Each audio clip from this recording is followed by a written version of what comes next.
gets up to the 30, the 20, 10, 5. Torrey Horton back to the end zone. 48-yard play. Guess who? Body up the middle, making another move to the outside. 15, 10, end zone again. Keeps it. Nice move by Brown. He's got space. He's got 6.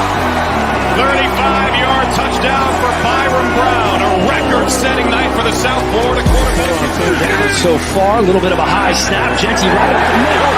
Genty has room. Ashton Genty, give him 6. Second and long. Lagar tries to pin it in. Rose, it does. Rose stays up. The Suns offense 4-3 wheels. Incredible effort for Rose. The G5 Hive. All G5, all the time. Welcome to the G5 Hive Live. College football is back, baby. We just had week 1, and we're here to bring you G5 college football coverage that you love each and every week. I am Luke Probasco, and I am joined by my co-host this way, Justice. Justice, how was your Labor Day weekend? It's been pretty good. Watching that intro, like Ashton Genty, give him 6 has a totally new meaning this week, right? Like, I mean, Yeah, give him 6 touchdowns. No, give him 6, like give him 6 times. I was out with the family. I guess you call it a glamping trip. Kid has been wanting to go camping.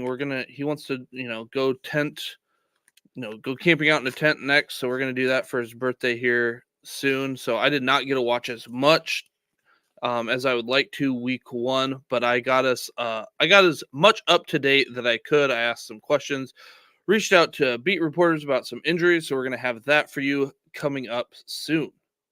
Yeah, I mean, it was not a home game for Old Dominion, but obviously I spent a lot of time watching the Old Dominion game. The rain delay, thunder delay, whatever it was, certainly didn't help like get me back to being able to watch other games. But ODU had a watch party that I went to, and it was pretty cool. I got to meet some players' families, and they had raffles. They had a full-sized helmet autographed by Ricky Ronnie. Unfortunately, I did not win that. The guy sitting next to me won it. Kind of a bummer, but and then you just had to look at it the rest of the time, right? Well, they didn't give it to him till the very end, so okay. that was like the last prize. But no, it was a good weekend, and yeah, had fun, and I feel like I spent like the last 2 days doing nothing but getting our templates ready for today's show and graphics, and so hopefully it won't take me as long next week to get everything done. But yeah, man, it's been good. It's been fun, and college football's back. Love it. It's going to be gone before we know it. Hi to Billy. What's going on, Billy?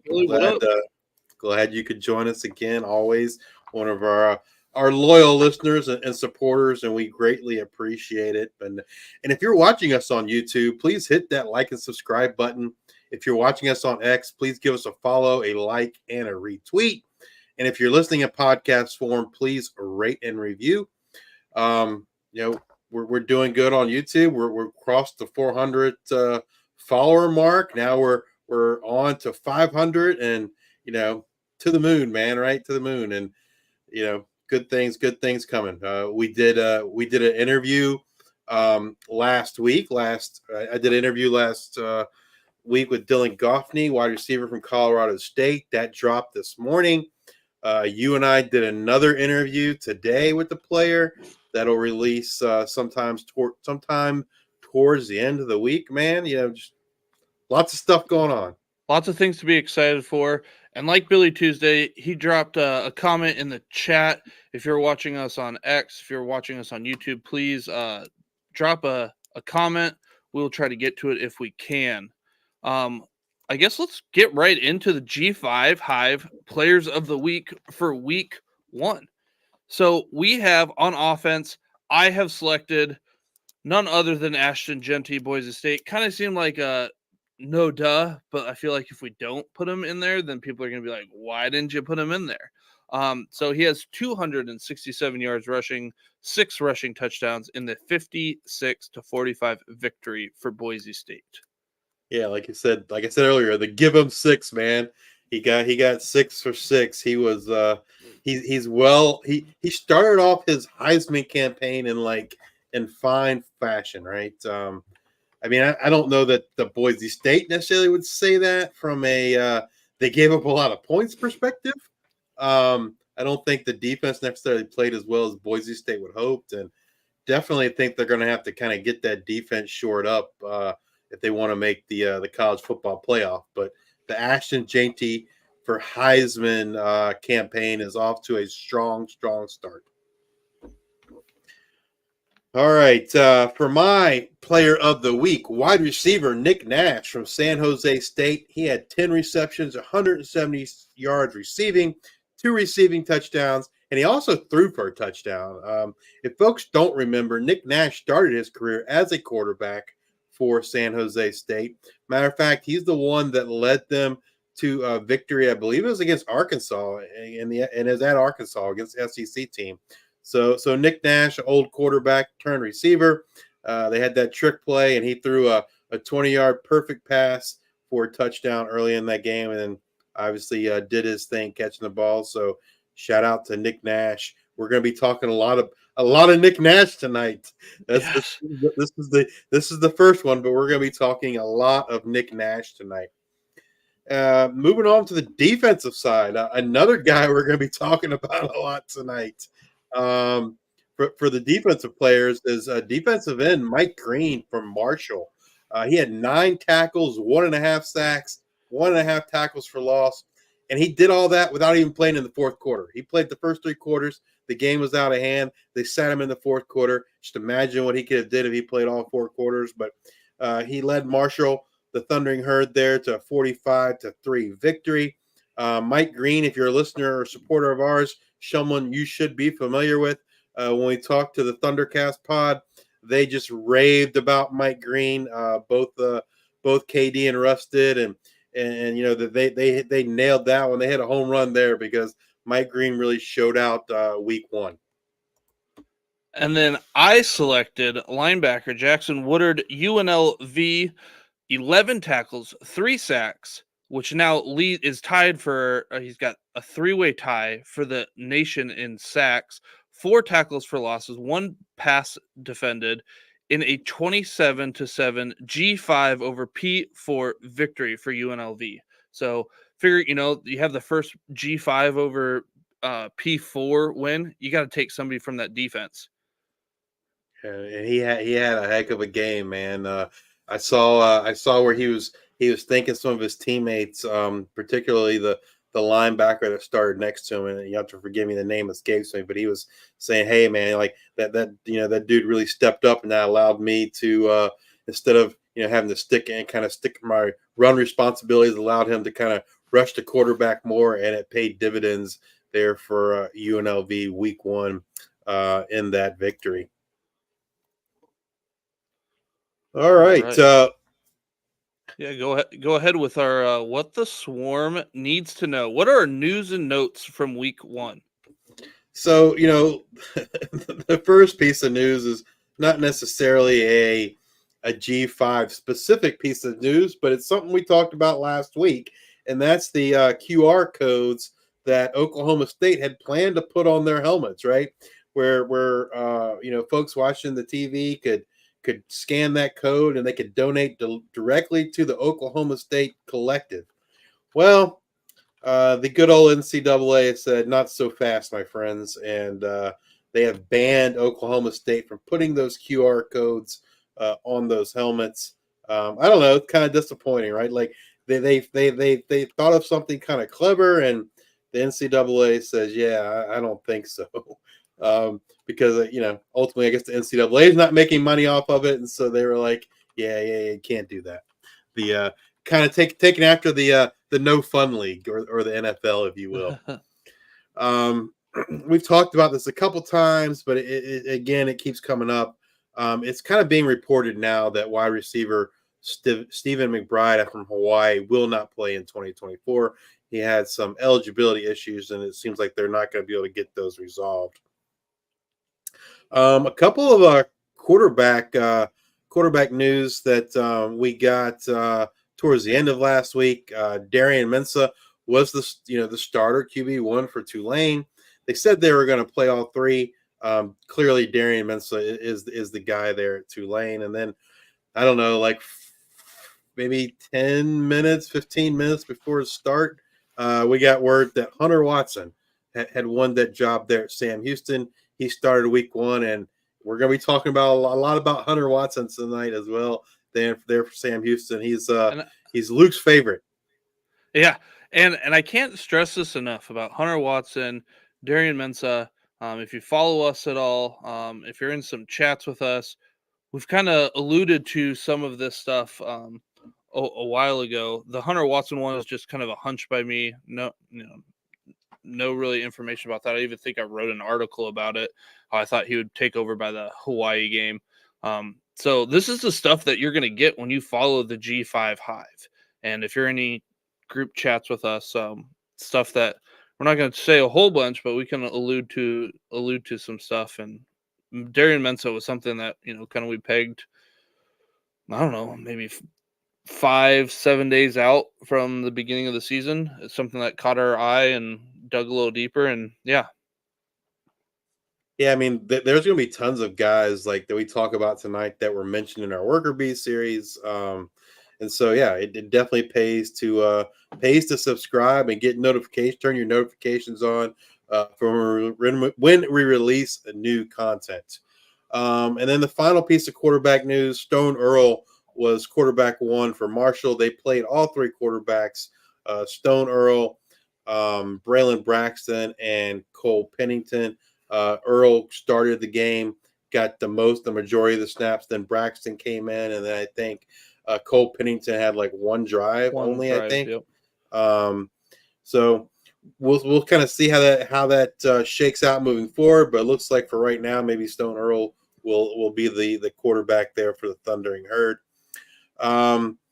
Head coach Tim Albin, Ohio, said today that he wasn't ready to officially name a starting running back for week 2 between Anthony Tyus and Ricky Hunt Jr.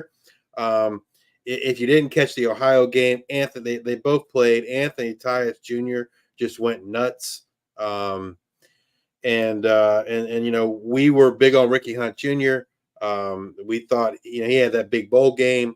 So we'll see how it shakes out. I mean, I think regardless how it shakes out today, it looks like Tyus is going to be the RB1. I didn't watch any of that game. I did talk to someone who did, and they said, and their impression of Tyus wasn't favorable. They said he just tried to bounce everything outside, and it worked. But obviously, bouncing outside is kind of feast or famine, right? You bounce outside all the time and don't run inside. The defense will catch on to that. But regardless, Coach Tim Albin did say that both running backs are expected to split time this season. So I know a lot of folks are jumping on the Anthony Tyus train, and I don't know. I'm one of those that takes a more cautious approach regarding that particular situation. And we also had a source that had mentioned they kind of just rode the hot hand in this one, kind of cut through that defense like butter. And, that's just why Hunt didn't get a lot of the touches there in week 1, is just because, hey, he was doing well. Why take him out? So it looks like, like you mentioned, there's going to be this split time. It's going to be ride the hot hand. So those of you who play fantasy football, it's best ball type, you're going to play a guy and then he might not get all the touches because he wasn't the hot hand that week. So just kind of a FYI. All right, and the bulk of our news this week is injuries. And so some of this stuff has happened towards the end of last week, and then we had some in-game injuries from week 1. Running back Marion Luke, Central Michigan, he did miss the week 1 game. No word yet on when he's expected back. Wide receiver Kenny Womack from Western Michigan also missed the week 1 game. He has a broken hand, and he's likely to miss a few weeks. So Kenny Womack out for the foreseeable future. Last week, it was announced tight end Jackson Warren, another one of Luke's favorites from Colorado State, suffered a shoulder injury in fall camp, and he'll miss the entire 2024 season. That's a big blow for the Colorado State Rams there. Wide receiver DeClorian Clark, UTSA, missed week 1. He's still recovering from a knee injury that also caused him to miss the 2023 season. I just think he just can't. He missed the whole entire 2023 season. He's still not ready to play, and so I don't know. That just doesn't, to me, it just doesn't bode well for DeClorian Clark when he does return. Wide receiver Shaz Preston, Tulane, a big time transfer from Alabama. He missed the week 1 game with a hamstring injury, so hopefully he won't be out too much longer. Quarterback Burt Emanuel Jr., Central Michigan, also did not play week 1, and the way Joey Labas looked in that game for Central Michigan, Burt Emanuel Jr. Probably doesn't have a job anymore. Maybe they have some packages for him, goal line kind of wildcat type stuff, but I would be kind of shocked if Burt Emanuel Jr. does win that job back. It looks like a hamstring injury possibly there for Burt Emanuel Jr. Landon Ransom, wide receiver from Rice, was expected to kind of be one of their primary targets for Rice. He also did not play week 1 due to injury, and he may miss a few weeks here, according to the folks there at Rice. So we might have to wait to see Landon Ransom. And then another Landon Sides, North Texas. He missed this week. It sounded like he got banged up a little bit in fall camp. Haven't heard too much about his injury or when he returns, but I don't think it's anything too serious. And I think when he returns, he's going to factor into that North Texas, passing game. He was a standout last year, and he should be a standout in the slot once again for the Mean Green once he does get back. Defensive end DeJuan Black, Temple, one of the stars on that defensive line, missed week 1, and it was also announced today that he will be out again week 2 versus Navy. Running back Gavin Garcia at Kent State suffered a knee injury in fall camp and will miss the entire 2024 season. So that leaves kind of Kai Thomas to kind of man that backfield there for the Golden Flashes. Running back Ron Wiggins, Jacksonville State, is expected to miss around 10 games after having surgery to repair a toe ligament injury that he suffered recently. Jacksonville State has Anwar Lewis, Andrew Paul, Justice Savage. No shortage of running backs there for Jacksonville State, so I'm sure they'll take their time with Ron Wiggins and make sure he's fully healthy when he comes back. Running back Keenan Christon, San Diego State, is expected to be out 6 to 8 weeks after having ankle surgery last week. I don't think once Marquez Cooper kind of transferred to San Diego State, I don't think anyone expected anyone other than Marquez Cooper to kind of carry the load, and he certainly did that for the Aztecs there in week 1. Big blow to Utah State. Running back Robert Briggs suffered a broken leg in their week 1 game, and he is out for the season. He had tested the transfer portal waters, came back. He was one of the top 2 backs there for the Aggies, so he's going to be missed there at Utah State. And running back Sutton Smith, Memphis, was expected to be the kind of 1A, 1B there with Mario Anderson. Suffered an injury early in the game. Folks are saying it doesn't look good, but there's nothing official yet. Probably should get official word sometime, probably tomorrow. So stay tuned if you're looking for official word on Sutton Smith.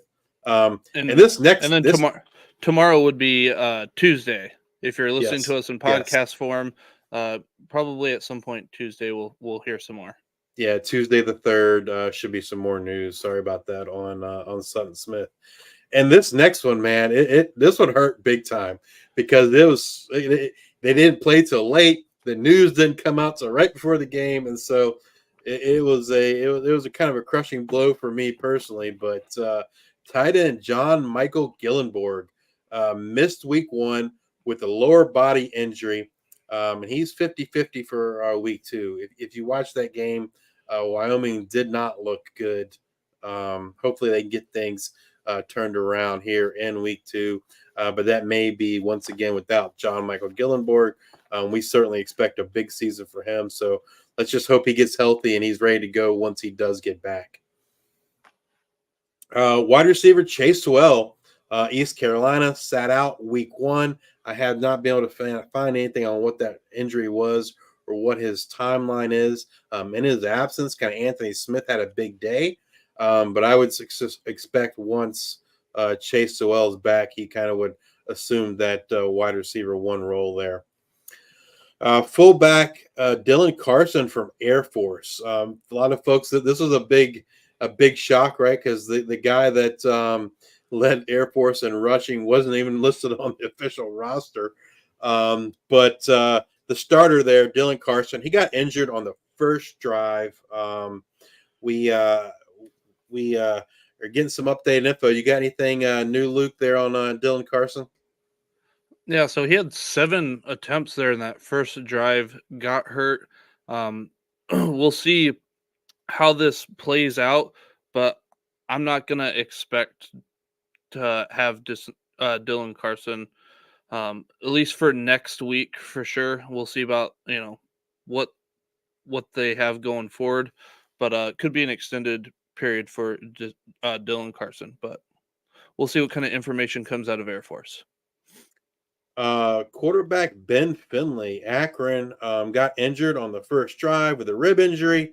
So I don't know if it's a broken rib, just sore ribs, but that can be a bothersome thing. And so Ben Finley went out, Taj Bullock came in. I would be surprised if Finley goes here in week 2. They might let him rest those ribs so that he doesn't injure him more. And then the final piece of news. Quarterback Jack Turner from Louisiana Tech got injured. No word on the injury. He was seen in the medical tent. He stayed on the sidelines with his helmet in his hand. Didn't go back on the field. He didn't necessarily light the world on fire before he left anyway. Jack Turner. We'll see what. Hopefully, we'll get word from Louisiana Tech what the injury was and see what his status is here for week 2. All right, now let's get to the good stuff, guys. Let's get to our week 1 review. What do you got for us, Luke? All right, so we had our G5 versus P4 matchups. We had Miami of Ohio at Northwestern on the practice field there by Lake Michigan. Northwestern pulls out a 13-6 win. Then we've got UNLV. I was just gonna say, I mean that game, like. I don't know. I think it was just an ugly game on both sides, right?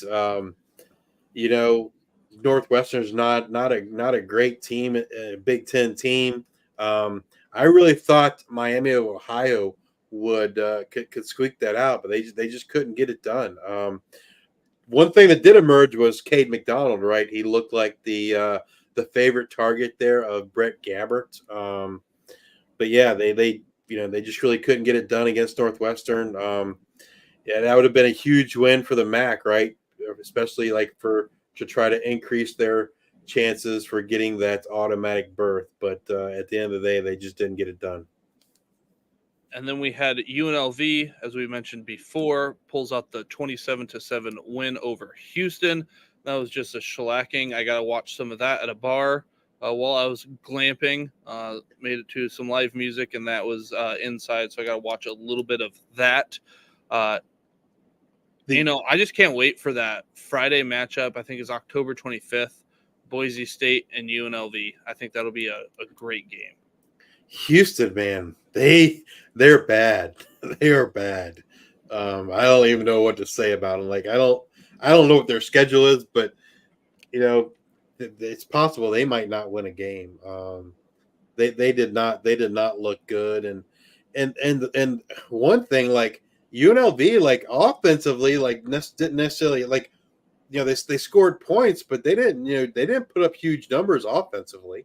I mean, I don't even think Ricky White had like 10 yards, right? I think he had like Yeah, 2 catches for was like 9 yards or something. I mean, they only had like 70 yards passing, I think, right? Or something along those lines. it was not great. Yeah, I mean, offensively, like UNLV didn't necessarily look all that great offensively. Defensively, they looked amazing. Houston just looked, really, really bad altogether. So it's going to be a long season for the Houston Cougars. But kudos to the Rebels there for getting that first G5 versus P4 win. And a game that we thought was going to be a little bit closer, as it was on our upset alert. Wyoming goes down to the Forks of Arizona State, 48-7. Yeah, I didn't get to man. watch any of it. I heard it It, didn't it, look very good. it was not good. It was not good for the Cowboys. There, I don't know if there was anything positive that came out of that game for the Cowboys. Just not good. I mean, I guess the one positive is I think DJ Jones is probably capable of carrying the load for him at running back until Harrison Whaley gets back. But other than that, man, like the quarterback play wasn't great. You know, Arizona State though, I think that they are probably a little bit of a sleeper team there in the Big 12, right? Sam Levitt and company, and I think folks probably weren't giving Arizona State the credit that they deserved, but Wyoming certainly did themselves no favors this week, and hopefully they can regroup and bounce back because and play some good football, some smash mouth, run the ball, and defense like Wyoming's known for. And then let's highlight some G5 versus G5 matchups. We had Coastal Carolina takes it to Jacksonville State. That Jacksonville State defense did not look like it did just a year ago, as Coastal Carolina wins 55-27. Anything that you want to talk about there, Justice? Yeah, I mean, Jacksonville State just looked bad altogether. Offensively, defensively, that defense is not good. I knew they would not be as good as they were last year. They lost so much talent, but I did not expect them to play as bad as they did here in week 1. Be interesting to see if they can kind of regroup and get that defense playing better. Offensively wasn't good either. We saw the quarterback rotation there of Logan Smothers and Tyler Huff. Tyler Huff, clearly the better passer of the two, but he didn't look great. He threw a couple picks. Who did look really, really good? Ethan Vasco. Yeah. Ethan Vasco looked really, really good for Coastal Carolina. I heard folks talking before that game and looking at the depth chart there for Coastal Carolina, and it was Ethan Vasco or Noah Kim. That was just some gamesmanship, I would assume.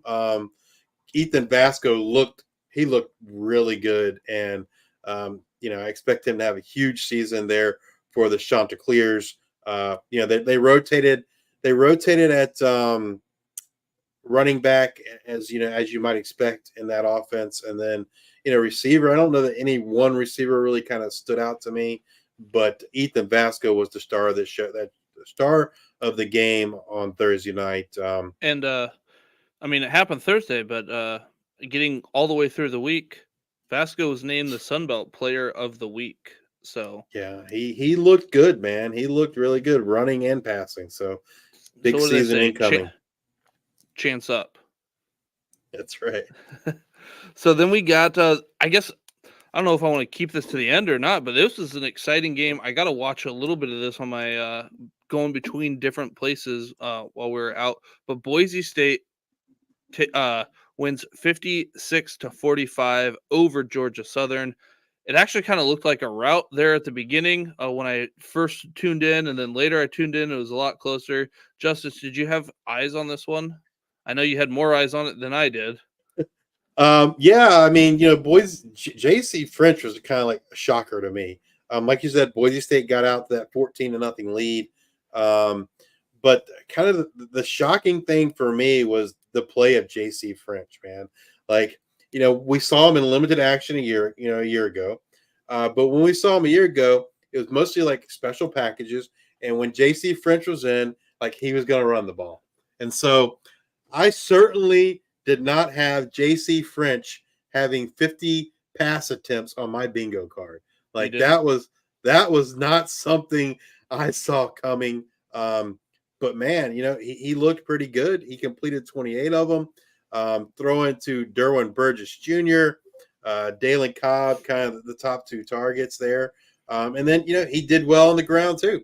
He had almost 40 yards rushing, a rushing touchdown. Jalen White played well. I mean, the game shocked me from an offensive output standpoint from Georgia Southern. I just did not expect that. And then I thought the Boise defense would be. I mean, I didn't necessarily think that they were, a top, elite defense, but I expected them to play better than they did here in week one. So, those are probably the two biggest shockers to me: the play of J.C. French and the play of the Boise State defense. And then Ashton Jeanty is just he's a beast. And you mentioned J.C. French coming in for those running plays. He did have 16 pressures in this game, so that maybe led to a little bit more running than you might typically see. But yeah, having that dual threat ability is going to be huge for Georgia Southern this year. Gives them a little bit of a dynamic that they haven't had in a while. Absolutely. Because Davis Brin was not a runner. He was pretty much a statue back there. And so if J.C. French is going to be able to sling it around and run, man, like he's in for a big year. And then we had North Texas pulls out the win, 52-38 over South Alabama. This one was a fun one to watch. If you I got to see a little bit more of a game cast on this one.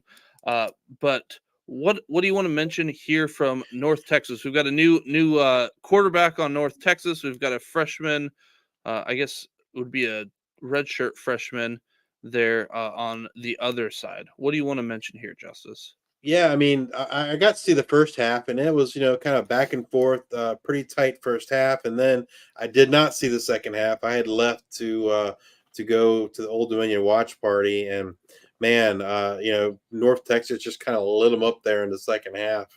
But two outstanding quarterbacks, Chandler Morris, Gio Lopez.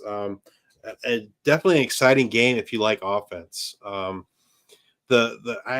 thought the South Alabama defense would be a little bit better than they played, and I thought the North Texas defense looked a little bit better than they did a year ago. I mean, I think a year ago this would have been like a 58-52 kind of game, or 52-50 kind of game. So you see a little bit of improvement there on that North Texas defense in terms of at least keeping South Alabama out of the end zone. But Chandler Morris and Gio Lopez, both went over 400 yards. Just an exciting game for offense, and I think both of these teams, will be in the upper half of their respective conferences.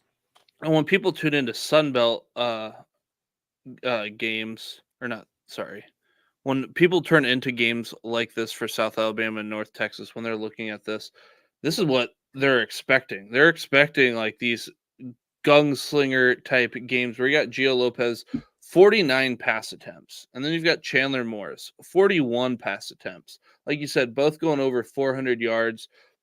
We had Damian Ward with like 200. I'm trying to remember 200 and some odd yards, 30 yards on 12 catches. Yeah. And then Jamal Pritchett 10 catches. Like it was 197 yards. I mean, that's crazy thinking about it, right? You had two quarterbacks go over 400 yards. You almost had two receivers go over 200 yards. That's insane. Yeah, so when you're looking at these kind of matchups, that's I guess the new modern day age. This is what people, I would say, I don't know. I feel like more than half the people want to see. You got the people that want to see a 3-0 game. They want to see good defense. There's other people that just want to see scoring the ball. This was a entertaining game to watch. Then another game that I was very, very excited for. I got to actually watch a little bit of this game. Sam Houston at Rice. It actually wasn't as close as I thought it would be. Especially being at Rice, you got 34-14. Sam Houston pulls it out. Mentioned before, we get Hunter Watson, community college here from Iowa. He gets put in as the starter. He does well. He runs the ball. I think without sack yardage, he had like 80 some yards, 87 yards rushing. And then you got Quavez Humphreys taking over that. First play of the game, right? Like the bomb to Quavez. Oh, that was second drive. Second drive I of thought the it was game. first play of the game. I knew it was early. I didn't get to watching this game because of the weather delay there at the Old Dominion game. But And then we got some comments here in the YouTube. Wilson Roofing, big fans of the G5. They say North Texas without his second leading receiver, Landon Size, from last year. Best interior offensive lineman plus 3 secondary players were suspended. well, and 77 they new lost players. Young too, right? Isheem Young, we talked about last week, was gone due to injury. That was a big loss for them. So UNT, big things coming for them. The other thing with Rice was Dean Connors had, I think it was 8 receptions. So kind of this nine. It was kind of like rinse and repeat from last year. With just being a monster in the receiving game, and getting those receptions there. And Bowden growing too from the tight end position. I think he might have led all tight ends in targets this week, or at least the G5 he for sure did. But it might have been or as close to all tight ends. He was definitely up there. And then EJ Warner threw a pick 6 that didn't help. He threw another interception. So I think that the story I heard was the kind of those turnovers is kind of what led to the difference in that game. And Sam Houston, we it's 2 teams we were both kind of high on. I think you were higher on Sam Houston than I was. When we turned in our G5 top 25 poll today, we kind of flopped them, right? We had preseason we had Rice number 10, and I want to say we had Sam Houston, I don't remember, by 16, 17, something like that, I feel like. And when we turned in our poll for this week, we had moved Sam Houston up to number 10 and dropped Rice down to number 25. I think Rice will bounce back. I think they're too good of a team not to, but definitely encouraging to see the Bearcats play so well so early here in 2024. And then we had Nevada at Troy, 28-26. Nevada pulls out a victory. Were you able to watch a little bit of this, Justice? I did. Again, I don't think the Nevada defense is very good, but they're good enough. They were good enough to get the win. I mean, the offense there, again, surprising. Nevada, they're just better than I think anyone would have expected them to be. Troy, I thought defensively they would have played a lot better. I know they lost a lot, lost their whole staff, but I thought defensively Troy would be better. I didn't think they'd be as good as they have been the last few years, but again, kind of like Jacksonville State, I didn't expect the drop off to be this drastic. But that Troy defense did not look great. Offensively, Damian Taylor kind of looked really, really good for them. 100 yards on 11 carries. Goose Crowder played okay. Devontae Ross played all right offensively, but I think the story there for Troy really is the defense and how bad that defense looked after the last several seasons. Troy has been one of the best defenses in all the G5, so be interesting to kind of see if they can get things turned around. But kudos to Jeff Choate there at Nevada and kind of getting things turned around so quickly. I mean, they should have won the SMU game last week. They kind of fell short there at the end, but they pulled it out this week against Troy. So be interesting to kind of see how Nevada does once they get into Mountain West play. And was there something that stood out to you about Troy's defense, that linebacker unit? They rotated so much, man. I expected Stephen Catledge to kind of be the man there at linebacker for the Trojans, and he didn't even get to start. He played well in his limited snaps, but they kind of rotated four linebackers there, and that I don't know, that was not what I expected, and so that was a little bit of a surprise to me. We'll see if that hasn't, if the play of the defense has changes things moving forward. But yeah, that surprised me, the rotation there at linebacker. And then the other game that we wanted to highlight is Sacramento State at San Jose State, 42-24. San Jose State pulls it out. I got to watch this because it wasn't over the weekend, and It was boy, Thursday. were we excited to see this offense.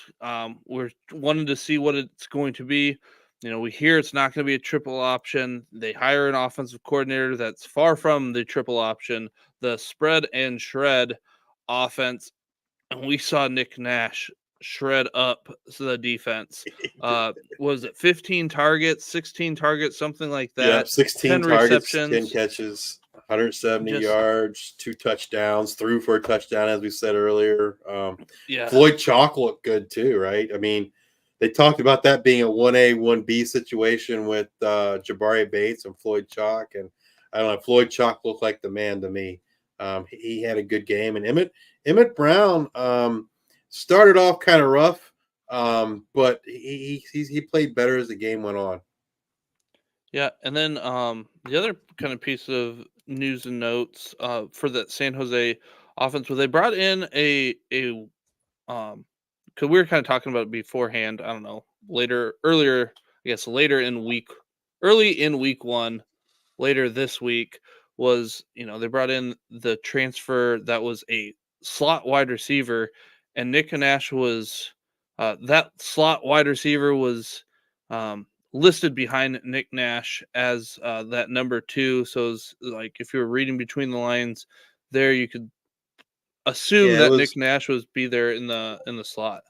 Yeah, I had told you probably a while ago, back in the spring, when I saw Matthew Coleman listed as the backup to Nick Nash, and Matthew Coleman's a slot receiver, so that kind of led me to led to my deduction. Oh well, Nick Nash is in the slot. Stutzman likes to put his best receiver in the slot. Makes total sense, right? He had Joey Hobart a year ago. Joey Hobart's in the slot. And so I think Stutzman is just the kind of guy that he's going to put, his best option in the slot. He's not necessarily married to this whole, hey, you're 6 foot something, you got to be an outside guy, and you're 5'7", you got to be the slot guy. I don't think he subscribes to that theory. And Nick Nash certainly showed out there week 1 for the Spartans. All right. Now let's get into our week 2 previews. We've got our G5 versus P4 matchups. We've got Bowling Green at Penn State Saturday at noon Eastern. We've got Kansas State at Tulane Saturday at noon Eastern. That will be a fun one. Kansas State goes into Tulane. We'll see how that one goes over. Yeah, that one. You've highlighted this as a possible quote unquote upset. Yeah, I mean, I think this is one of the 3 games here we wanted to highlight. Yeah, I mean, I think if I'm going to bet this week on a P4 getting or a G5 getting a win over a P4, I'm going to put my money on Tulane. I think they have the best shot to do it this week. Kansas State, not no slouch, but they breaking in Avery Johnson, doesn't have a ton of experience. They did look okay, running the ball, offensively a week ago, running the ball. Passing's kind of like is where Kansas State will struggle. But man, Tulane looked really, really good this past week. Firing on all cylinders. Makai Hughes, Darian Mensah, Mario Williams looked outstanding. And so it's at Tulane. You got to give the nod, I think, to the Green Wave here in week 2 to kind of pull that upset and get the second G5 versus P4 win of the 2024 season. And you got to be wondering about Kansas State a little bit, because a lot of people wonder why P4 teams go to G 5, like schedule those opponents and go to those stadiums. Well, where's Tulane? New Louisiana. Orleans, Where Louisiana, is right. a hotbed Of of recruiting. high school talent? Louisiana. I bet you Kansas State is going down there, and they're going to get there a little early, and they might go watch some Friday night games, get some guys there in the area, probably send down some recruiters to go down maybe in multiple different areas. You know, we have the home and home that we'll get to later, but you had Alabama go to South Florida. Why would you go to South Florida? Well, South Florida has a lot of good high school talent, so it kind of adds up there. So, we'll just kind of be curious on. I mean, I get the players play the game, but I wonder what their mental state is when they go into Louisiana and go into New Orleans. So that's just something, again, not part of the game, but also it's part of something that Kansas State's probably doing. But Yeah, anyways, it's like you said, it's for recruiting purposes. But hopefully it'll work in Tulane's favor and they can get that W. and then we've got Akron at Rutgers Saturday noon Eastern. We've got Northern Illinois at Notre Dame Saturday, 3:30 p.m. Eastern. Notre Dame looked really good. Defense was solid. Northern Illinois is going to have they're going to have it cut out for them this week. Jacksonville State plays at Louisville Saturday at 3:30 p.m. Eastern.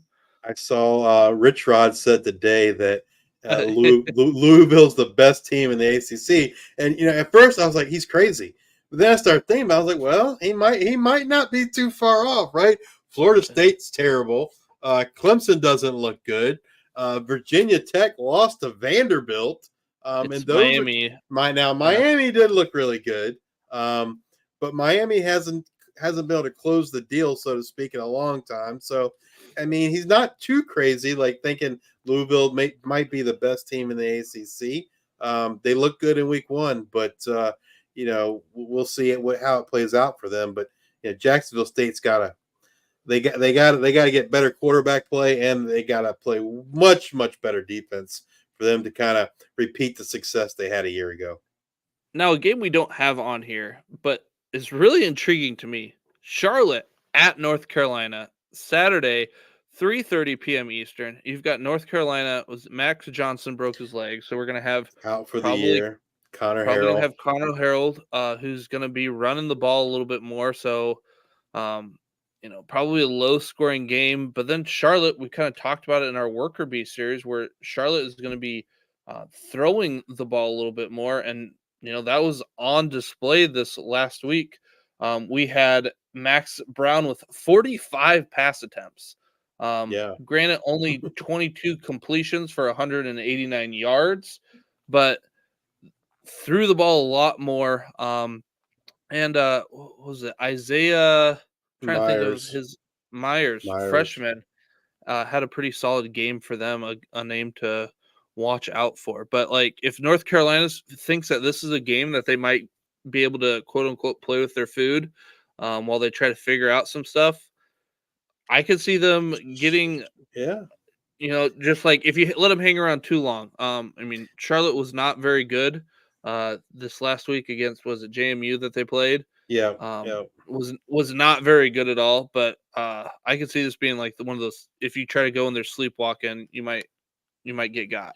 Well, those in-state games, kind of rivalry type games. You can't, you never know what to expect, right? Because the players know each other. They get up for those kinds of games, and sure, it wouldn't shock me if Charlotte upsets the Tar Heels. It would. I mean, I'm talking myself into it, but it would shock me. I mean, it would be surprising, but like, I don't know, like I would be shocked. And then we've got Middle Tennessee at Ole Miss Saturday at 4:15 p.m. Eastern. Marshall at Virginia Tech Saturday 4:30 p.m. Eastern. That could be an interesting game. Virginia Tech did not look quite so crisp in a week. No, they didn't, man. And Marshall did. Yeah, Kyron Jones.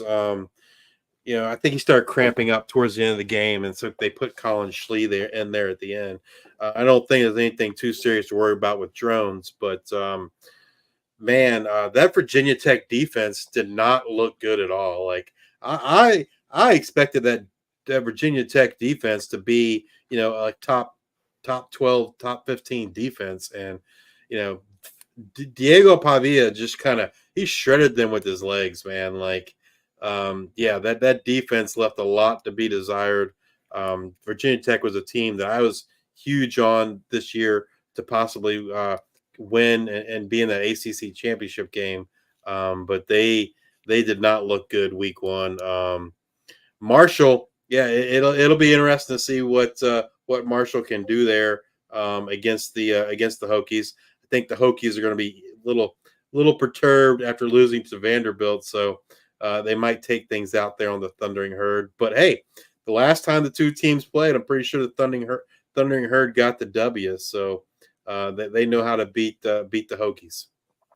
Well, need to go back to the Charlotte, North Carolina game. Got Billy Tuesday in the chat says if Charlotte wants to be serious about football, they have to move on from Poggi. So obviously Billy Tuesday likes to wear his shirts with both sleeves on.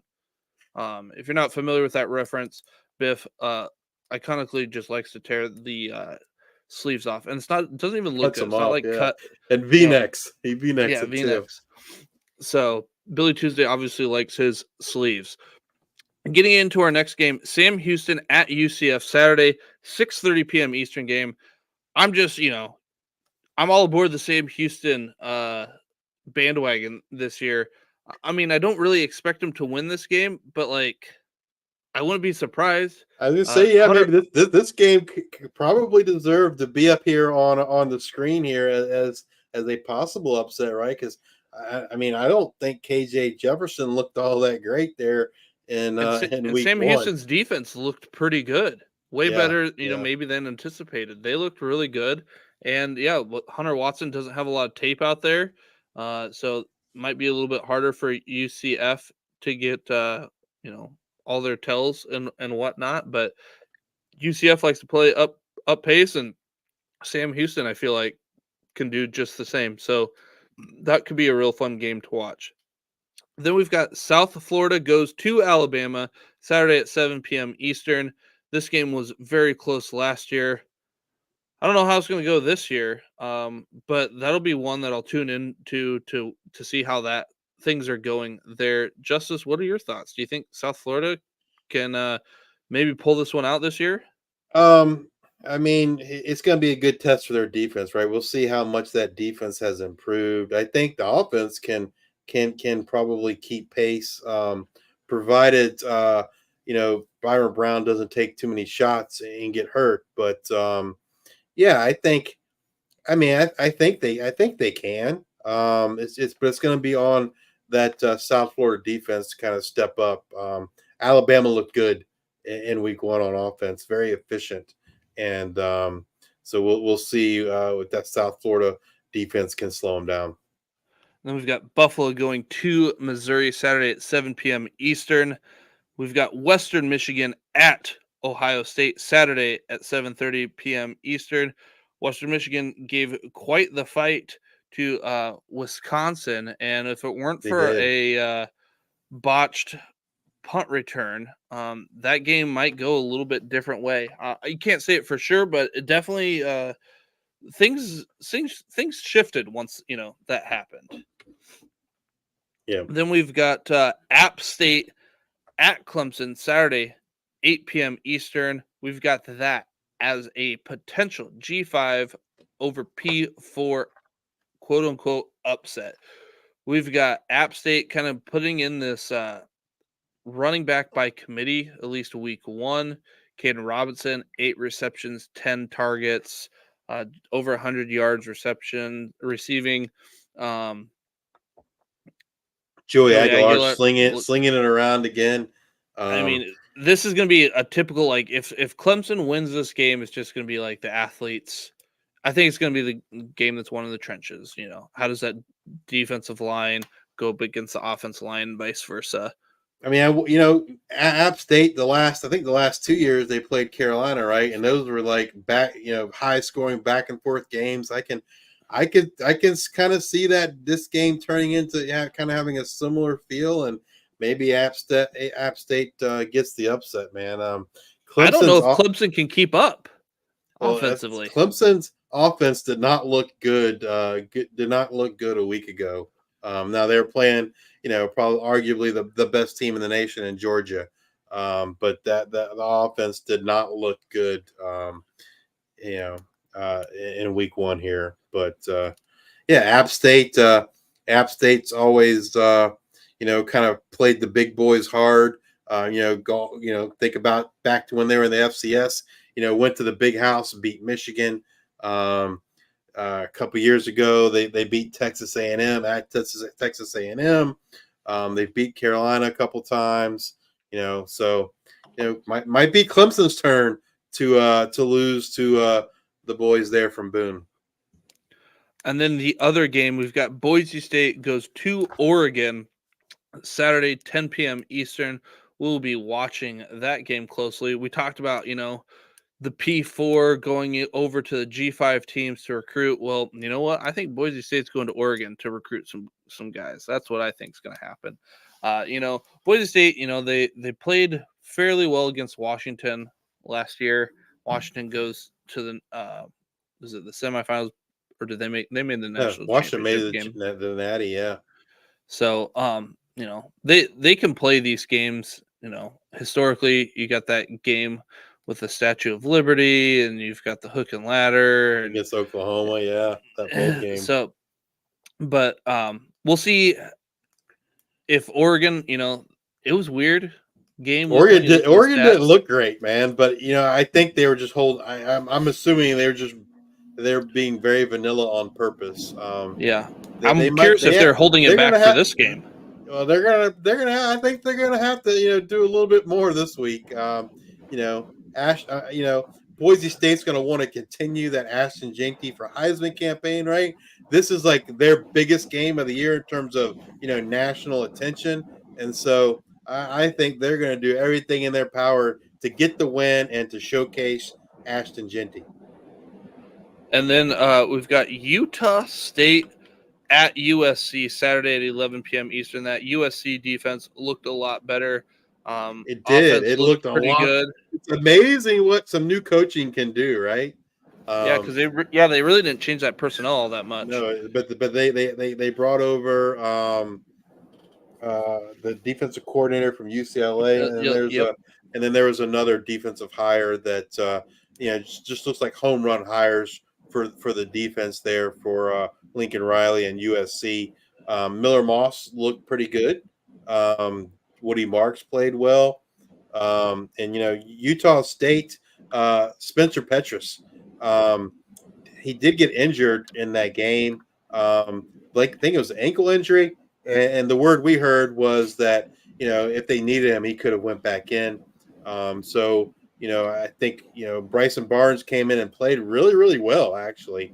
But I think the expectation is that Spencer Petras will get that start.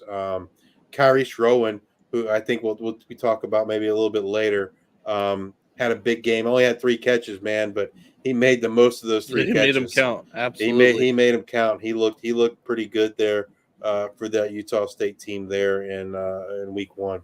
So I'm not expecting an upset here, but just kind of excited to see what that Utah State offense can do against that good-looking USC defense.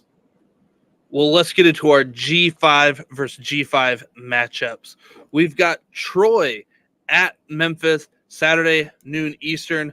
Memphis, like we talked about, Sutton Smith, we should hear more tomorrow, but doesn't sound good for him. He may miss the season. Mario Anderson probably takes that running back room all to himself. Troy gets upset by Nevada. I would say it's an upset. I think so. So we'll see how Memphis looks there. We've got anything else, I guess, that you're really looking for in that one? We had both tight ends score in that game. Just from Troy to kind of see like if Damian Taylor kind of continues his hot start, and are they going to give him more carries? This past week was a 3-headed monster, if you will. but Damian Taylor was clearly the most productive. So I'm kind of interested to see, are they gonna, kind of start riding him more after what he did this past week? And also looking more from Zariah Beeson there to kind of step up there alongside Devonta Ross there for the passing game. All right. And then we've got UTSA at Texas State Saturday at 4 p.m. Eastern. This one will be an interesting one. Texas State kind of messed around a little bit week one. Yeah. Got another quarterback into the mix.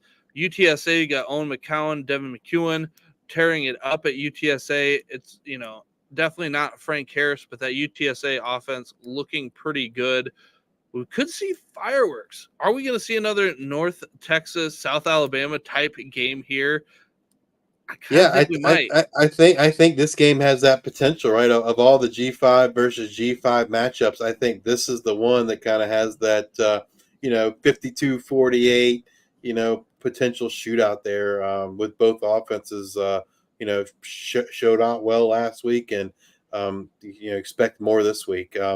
I don't expect Texas State to give RJ Martinez a couple series like they did this past week, but I expect it to be the Jordan McLeod and Owen McCown show here in week 2. And then Justice, you'll be at this one. Probably I one of your will favorite. be. You love talking about East Carolina. I don't know what it is. You love those Pirates. You got East Carolina coming to Old Dominion Saturday, 6 p.m. Eastern. What are you looking forward to here, Justice? Well, you know what the thing I'm looking forward to the most, and we have not shared this news with anyone, and so we're going to tell you right now, we have media credentials for ODU home games, or road games. We go to road games. So I have media credentials for the game. I will be going to the post-game press conference. I don't plan to record anything yet. Our friends at the Monarchists, they already do that. So if I do get a chance to ask a question or anything like that, or a question comes to mind and I ask a question, I'll be sure to clip it from their YouTube podcast. But first time ever having media credentials, so I'm excited about that. I just plan to at least watch and learn, right, and kind of see where we can what we can do with our show and how having that access can benefit us. I'm excited for the game. Old Dominion this past week. Grant Wilson, South Carolina did not beat Old Dominion. Grant Wilson beat Old Dominion. If you didn't get a chance to watch the game, Grant Wilson fumbled twice. Once on the 5-yard line, on our own 5-yard line, and once on the 3-yard line. And so he handed South Carolina 2 touchdowns. In addition to that, he threw a interception, first and goal on the 5-yard line. So he cost ODU points there. And they only lost by 3 to South Carolina. South Carolina did not look good. The Old Dominion defense, I thought, played really well. The quarterback play is what really kind of held Old Dominion back from getting that W. It would have been a huge win. But we'll see if they can get it done this week at home against East Carolina. East Carolina looked really good this past week there with Jake Garcia. And so I'm expecting a good matchup. It's probably going to come down to turnovers, who wins the turnover battle probably wins that game. Old Dominion has never beaten East Carolina. And so I'm hoping this is the year we can make that happen. All right. And then we've got Central Michigan at FIU Saturday, 6 p.m. Eastern. We've got South Alabama at Ohio Saturday at 6 p.m. Eastern. That'll be an interesting game based off of how Ohio played against Syracuse and South Alabama played against North Texas. That could be a shootout, right? I mean, Yeah, that could, and we could see. Yeah, I'm excited for that game. And then Tulsa. This is a game I'm pretty excited for. Tulsa at Arkansas State. Arkansas State really had some problems in week 1, but you get some exciting play there with their quarterback Jalen Rayner, and you've got Tulsa with they came out guns blazing. That team looks like a team that could be one to be reckoned with this year. I definitely think that the future is bright for Tulsa. That game is Saturday at 7 p.m. Eastern. Yeah, I think Tulsa was also one of the teams we were kind of higher on than most folks, and I think they really looked good week one. This should be a good matchup. It should be a good test for them, right? Arkansas State, I didn't think looked good early on, but they did end up getting the win there against Central Arkansas. It was kind of a rough game for them, so this is going to be a good test for both teams, right? To kind of see, give us kind of a preview where these two teams might finish in their respective conferences. The South Alabama Ohio game has big time shootout potential as well, probably just behind the UTSA Texas State game. Ohio played well against Syracuse, right? They didn't get the win, but they played well. South Alabama again didn't get the win against North Texas, but obviously offensively they played really well. So we'll kind of see, who has the upper hand there, the Sun Belt or the MAC, and then the FIU Central Michigan game. I just felt like it's kind of interesting. Florida International did not play great week one. Kind of interested to see how they will look against the Central Michigan team. Joey Labas looked outstanding for Central Michigan. The Iowa transfer there. He's probably a Luke's neighbor. Luke was probably giving him some pointers there in the off season. But yeah, I mean, kind of interested to see kind of can Keon Jenkins and Dean Patterson get things going here in week two against the Chippewas. All right. Well, that's going to do it for the scheduling portion of the show. Now let's turn our eyes to the fantasy football 2020 players. Justice, what is that about?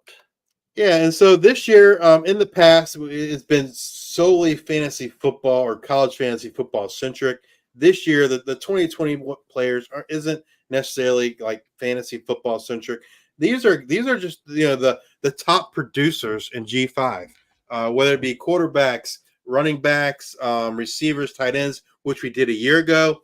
This year, we're throwing the defense into the mix with defensive line, linebackers, and defensive backs, and so kind of what the 2020 means to us and how it started was so offensively we're looking at things like volume, who's getting the touches. So for quarterbacks, it's pass attempts and yards per game.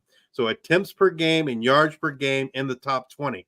So for us to talk about a quarterback being a 2020 player means he is in the top 20 in all G5 college football for pass attempts per game and yards per game. They have to be in the top 20 in both categories. For running backs, it's total touches per game and total yards per game. Same thing. They got to be in the top 20 of all G5. They got to be the top 20 on both of those lists for us to talk about. Wide receivers and tight ends, it is targets per game and yards per game. Wide receivers, it's got to be top 20 on each. And then tight ends, aren't super productive in the norm. And so we just kind of look for like the top 5 or so tight ends in those categories. And those are the guys we mentioned. Now on the defensive side, we're using the same moniker, the 2020 players, but we're not going 20 deep. We're going 5 deep. For defensive linemen, we're looking at the havoc rate. And so havoc rate, looking at things like, pressures, sacks, hits, stops on 3rd and 4th down, the whole, tackles for losses, basically being a disruptive factor. And you add all those things together and then you divide by their number of snaps to get to a havoc rate for a defensive lineman. Linebackers, we're looking at total tackles per game. Like, who are the guys getting it done, tackling, leading the G5 in tackles on a per game basis? And then defensive backs, this one's a little bit different. we're going to be using adjusted net yards against per coverage snap. So you're looking at the cornerbacks and safeties when they're in coverage, like how are they doing in coverage? The higher the number, the better. I think like if you look at this from an NFL perspective, like 3 is outstanding. Three is like an outstanding number for an top level NFL cornerback, and so kind of giving the defensive back some loves. And we try to look at these these stats for the defense, like basically, hey, what's the most important thing? The most important thing we feel like for a defensive line is causing that havoc, causing that pressure. So we calculate the havoc rate. Linebackers, we need them soaking up those tackles. So we're looking at tackles, and then DBs. We want to see like who are the best guys in coverage. And so these are the stats that we kind of chose for those guys. And we'll be talking about 5 of each position on the defensive end, and so that's kind of where the 2020 players come from. We're not going to be sitting here repeating stats. We're just going to kind of talk about the players more in general. If you have specific questions, feel free to hit us up. But yeah, so that's kind of the 2020 players. Defensive guys are new this year, and hopefully you guys enjoy it. So let's get started here with our quarterbacks. What we got, Luke? All right, so we've got 10 of them. We've got QB JC French, Georgia Southern. We've got Gio Lopez, South Alabama. Jalen Raynard, Arkansas State. Chandler Morris, North Texas. Owen McCowan, UTSA. Joey Aguilar, App State. Jake Garcia, East Carolina. Mikey Keene, Fresno State. Ben Wooldridge, Louisiana. And Emmett Brown, San Jose State. So of these 10 guys, I just kind of want to talk about a little bit about touch on a little bit on all of them. So JC French obviously gets the start. He's actually number 9 in rush attempts and 16 in pressure, and he had 16 pressures in week 1, which is 3rd in all of the G5. So I will say that 9th in rushing attempts. The 9th in rushing attempts is of these 10 guys here. So while of those 10 guys, he is at the top of the yardage and attempts, he's not giving you a lot in the rushing department right now. I'm going to double check that because that doesn't sound right. JC French, probably number 9 altogether. When you're doing the running backs, Probably all G5 would be my guess. Yeah. I'd have to go back and look at that Quarterbacks. now. So, yeah. Then he played outstanding week 1, right? We talked about it. Like he slung the ball around, and that was a little bit of a shock there. So it no is surprise. It is number 9 of all G5.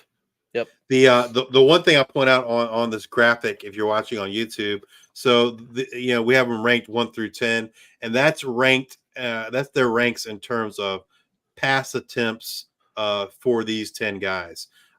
So for instance, JC French was number 1 in pass attempts in the country, but Emmett Brown wasn't necessarily number 10 in the G5, but he's number 10 amongst these guys that check both boxes, pass attempts and pass yards, in the top 20. Yeah. So in this case, Emmett Brown had 33 pass attempts, while JC French had 50. So number 2, Gio Lopez, he's number 1 in yards at 432, and 2nd in attempts at 49. Number 13 in rush attempts, and most time to throw with 3.31 seconds. The next closest is 2.37 seconds given to Emmett Brown, and he's 2nd in ADOT. So there's a average lot depth to of like. target. If you're wondering what ADOT is, average depth of target. So average depth of target is 14.2, and that's of all the G5. So Gio Lopez, a hot name here to watch, and another reason why we are excited for that South Alabama Ohio game. Jalen Raynard, Arkansas State, he had 72 rushing yards, and that's without the sacks. I know in college football they like to count the sack yardage, but it's kind of nice to see how the quarterbacks do without that sack yardage. he is number 1 in all of these 10 in that rushing yardage, and then number 11 in the G5. Lots of guys putting up stats there in the G5 for rushing. Chandler Morris, something I wanted to mention here about Chandler Morris and Owen McCown here at number 4 and 5. They had under 7 yards in their average depth of targets. That's usually like to around that 10 yards or so.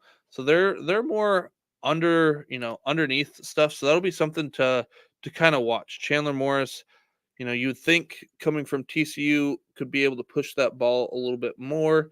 And again, things that you can think Damian Ward had, over 200 yards receiving. Well, we'll get to his stuff later, but like, okay, well, what's his ADOT?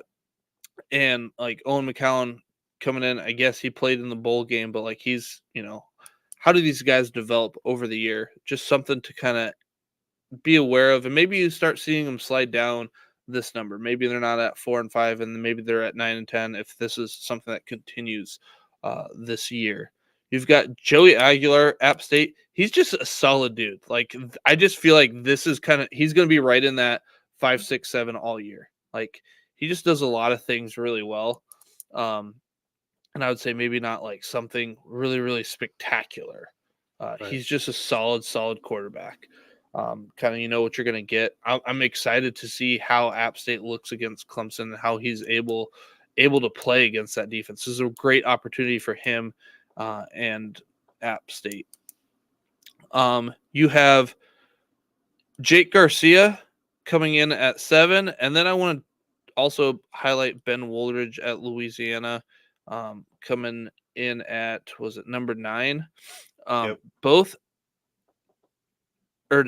Emmett Brown, not Ben Woolridge. Emmett Brown. They both had 3 turnover-worthy plays, which were the highest amongst these 10 players.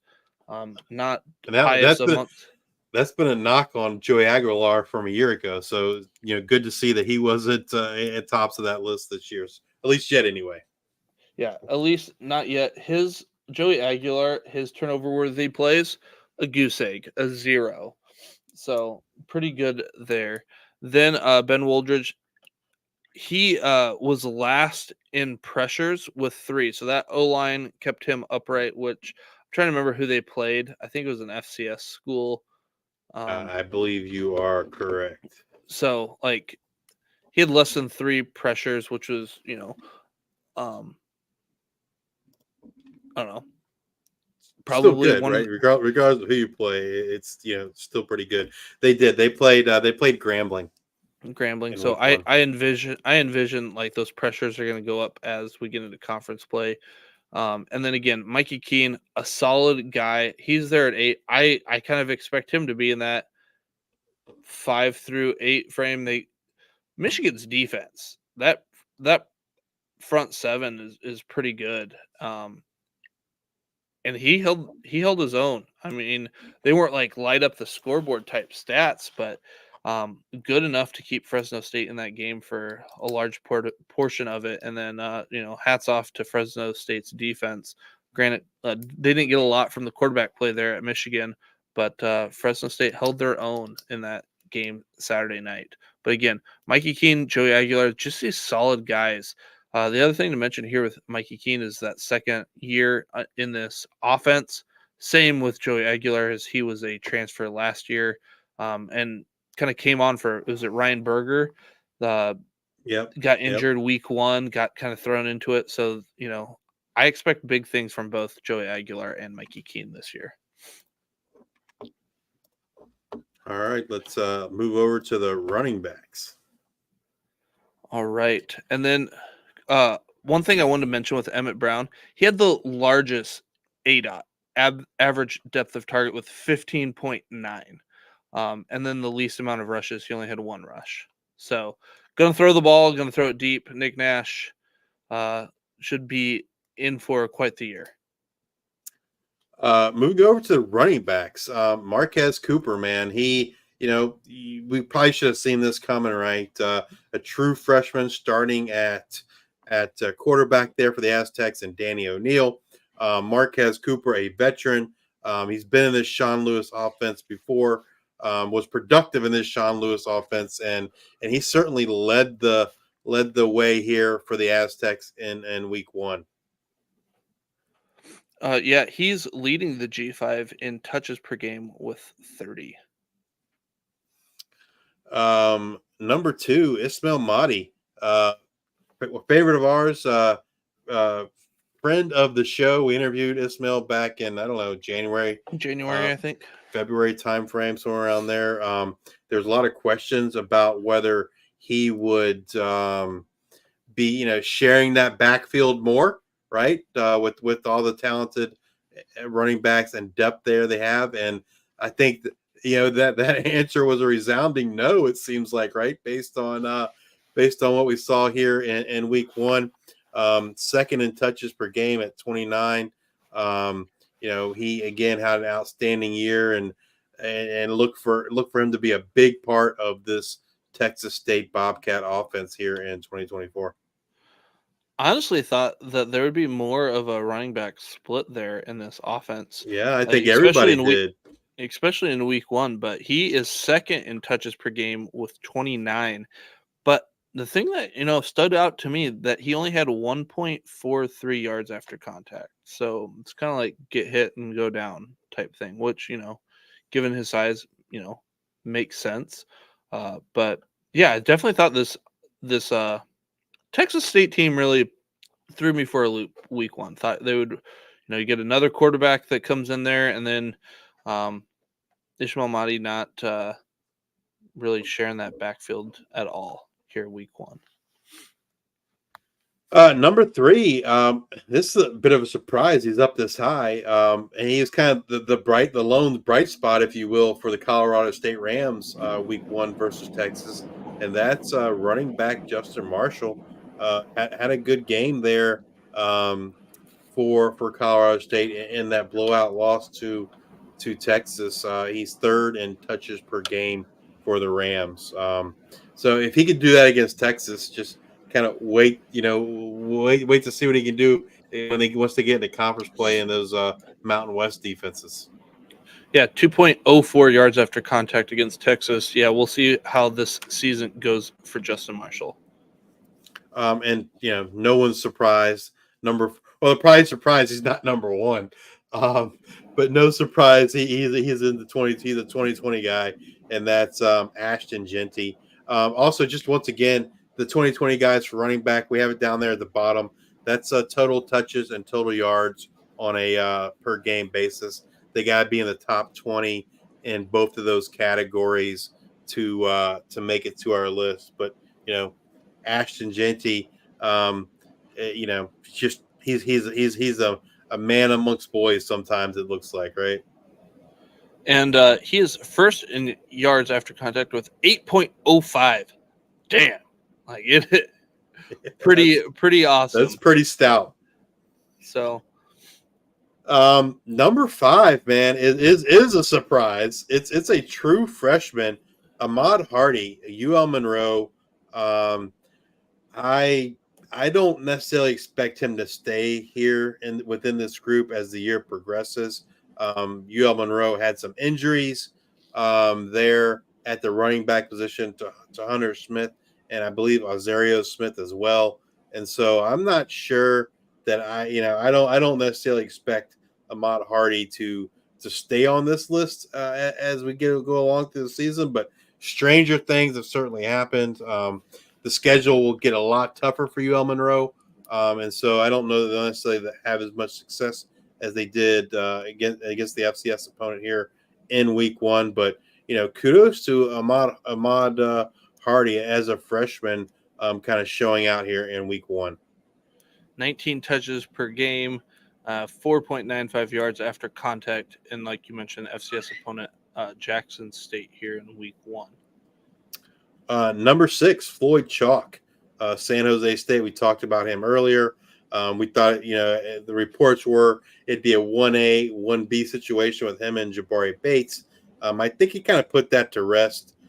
Floyd Chalk looked really good here in week 1. Again, they were playing an FCS opponent as well, but he looked pretty good.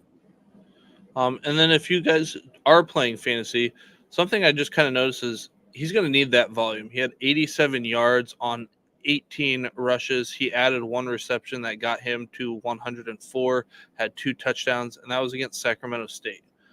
So, if you're banking on, okay, he got volume and that got him 18 rushes, I really like to see 20 rushes or 20 attempts in a game from a running back. And, he had 87 yards on the 18 rushes. Again, Sacramento State, no slouch, but, they're going to play some stiffer competition in the Mountain West. You might be disappointed. I know some people are out there running on waiver wires to pick up Floyd Chalk. Just something to keep in mind when you're, from a fantasy football perspective, looking at that stuff. Number 7, Anthony Tyus. We talked about him earlier. Had that outstanding game there for Ohio versus Syracuse.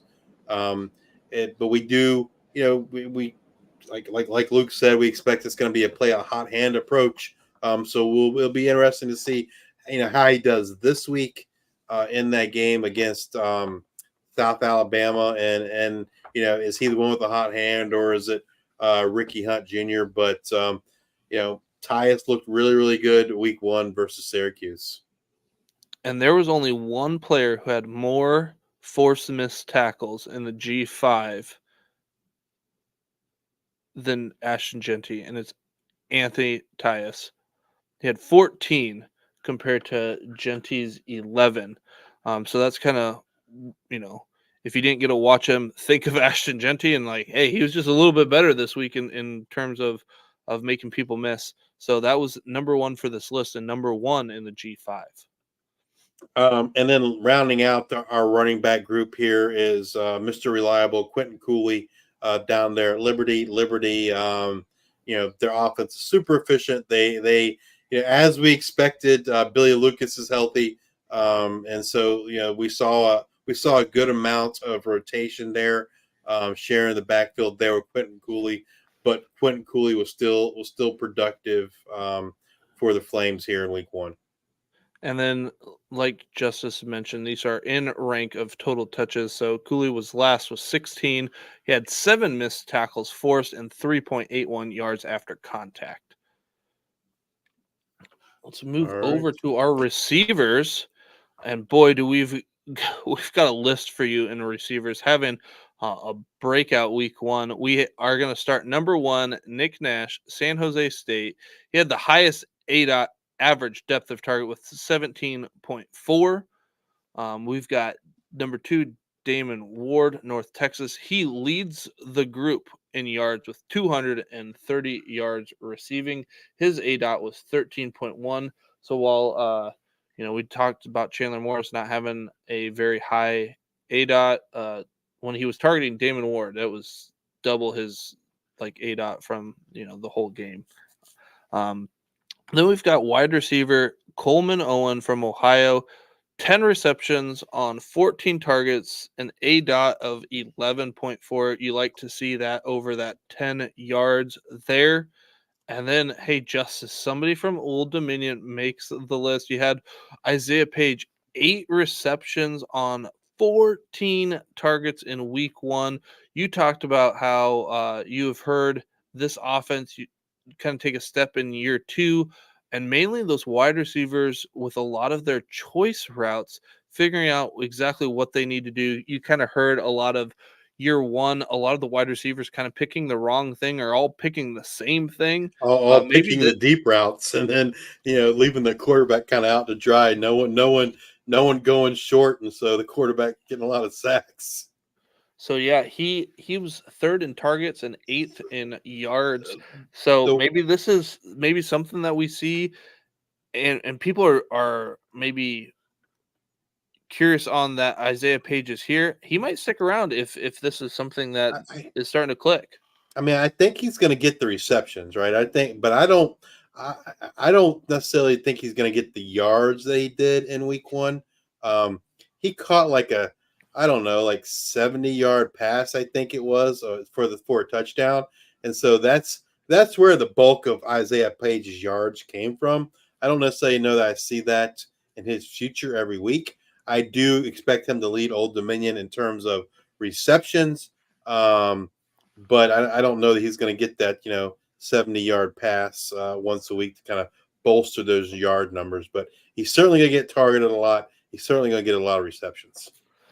And we've got Jamal Pritchett, South Alabama, 9.9 yak per reception, which leads the G5 in yak per reception for this group here. I'm going to double check. That might be all of the G5. Give me a quick second. And it is not. There's a couple people with like one catch for 79 yards. So Yeah. that was definitely just of this group itself. But like you mentioned, 197 yards in that game against North Texas. We almost had a game with two quarterbacks throwing over 400, two receivers over 200. Then we move over to Corey Rucker at Arkansas State. He is third in Back from the ADOT. dead, man. Back from the dead. Third in ADOT with 13.9. Jalen Moss, Fresno State, tied for the least amount of receptions, 6, but he has 14.4 in ADOT, which is second in this group. And he did that against Michigan. I mean, Michigan has no slouches, The in Michigan comparison to defense is legit. that is so it makes me very, very excited for again Mikey Keene and Jalen Moss and what is in store for the Bulldogs here in 2024.